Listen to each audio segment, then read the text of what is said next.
Luckenson Pablo de nouveau devant la justice après son transfert à la Cour supérieure de Boston. Le présumé criminel Luckenson King Pablo a comparu devant le tribunal pour la 3e fois ce lundi. L'audience s'est tenue à la Cour supérieure du district de Suffolk après le transfert du dossier depuis le tribunal de première instance de la ville de Chelsea. Il est 9h30, la mère de Melissa Janvier Pablo, accompagnée de plusieurs membres de la famille, dont Andarling Donna et Kerlin Semexan entre autres, attendent l'audience. Glennick Janvier Ballan, profondément ému, peine à contenir ses larmes. Nous attendons l'arrivée des avocats du district de Suffolk ainsi que celui de Luckenson K. Pablo. En attendant d'avoir accès à la salle d'audience, l'avocate représentant le Commonwealth du Massachusetts explique à la famille le déroulement de la procédure. Mais Glennick est peu attentive, perdue dans ses pensées, repensant à sa fille, arrachée trop tôt à la vie par Luckenson King Pablo.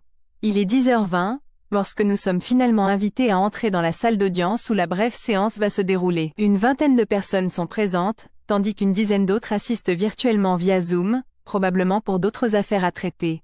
À 10h21, le magistrat en charge, Edward Curley, annonce l'ouverture de l'audience opposant le Commonwealth du Massachusetts à Luckenson King Pablo. Des officiers du tribunal sont envoyés chercher l'accusé. À 10h26, le présumé criminel fait son entrée dans la salle.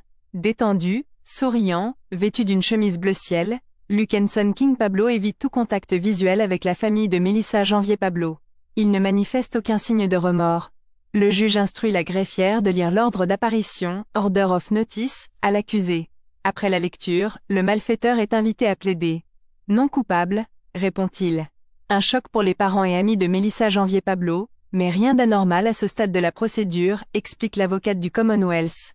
Elle rappelle les faits reprochés à Luckenson King Pablo et demande son maintien en détention jusqu'au procès. Considérant la gravité du crime commis, le risque de fuite et la découverte d'une arme de calibre 40 à son domicile, Luckenson King Pablo représente un danger pour la société, argumente l'avocate du Commonwealth.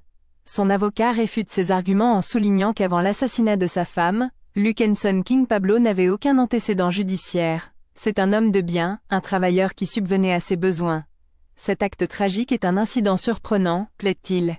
Il insiste sur le fait que Luckenson n'a pas tenté de fuir après l'acte et qu'il a lui-même appelé la police, bien que celle-ci ait déjà été en route pour son arrestation. Après avoir entendu les deux parties, le magistrat tranche en faveur du Commonwealth. Compte tenu de la gravité du crime, Luckenson King Pablo risque la réclusion à perpétuité. Il ne peut donc pas bénéficier d'une libération sous caution, déclare le juge Edward Curley. Prochaine étape, vers le procès à 10h32, le juge fixe la date du 29 avril pour la conférence préalable au procès.